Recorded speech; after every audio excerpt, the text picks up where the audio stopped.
Good evening বন্ধুরা।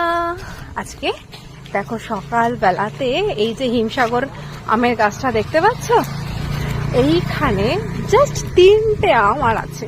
মানে এবারে আমের ফলন আমাদের বাড়িতে হয়নি। এর আগে যতবার গ্রীষ্মকালে ছুটিতে বাড়িতে এসেছি বন্ধুরা, কোনোদিনও আমরা একটা আমও মানে মার্কেট থেকে কিনে খাইনি। এই প্রথম আমার বিয়ের পর থেকে এরকম হলো যে আমাদেরকে আম কিনে খেতে হচ্ছে। আর এই 3টে আম মা বাঁচিয়ে রেখেছিল যে তার নাতনি, তার ছেলে, বৌমা আসবে, আমরা খাবো বলে। তো যাই হোক, আমগুলো তো একদম কাঁচা।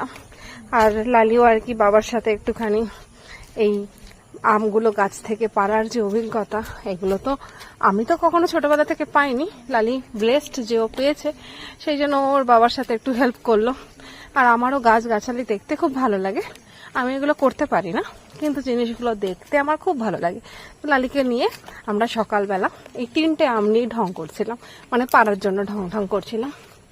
আর তারপরে ভাবলাম তোমাদের সাথেও শেয়ার করি।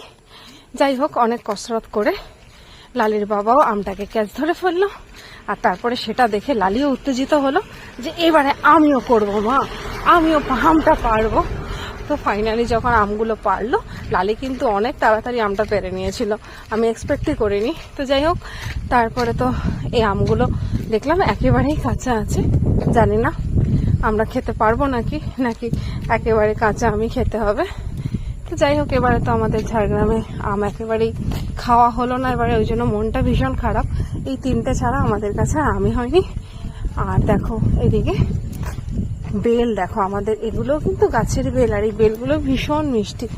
তবে বেল তো খুব একটা পছন্দ নয় আমার, খেতে ভালো লাগে না। তো যাই হোক, আর এদিকে দেখেছো আমাদের গাছে কত গন্ধরাজ লেবু হয়েছে। লেবুগুলো কিন্তু অনেক ছোট ছোট, কিন্তু পুরো গাছটা লেবুতে ভরা। এই লেবুগুলো বড় হলে আর কিছু রান্নাই করতে হবে না, এত সুন্দর গন্ধ হয়। এগুলোই ঝাড়গ্রামের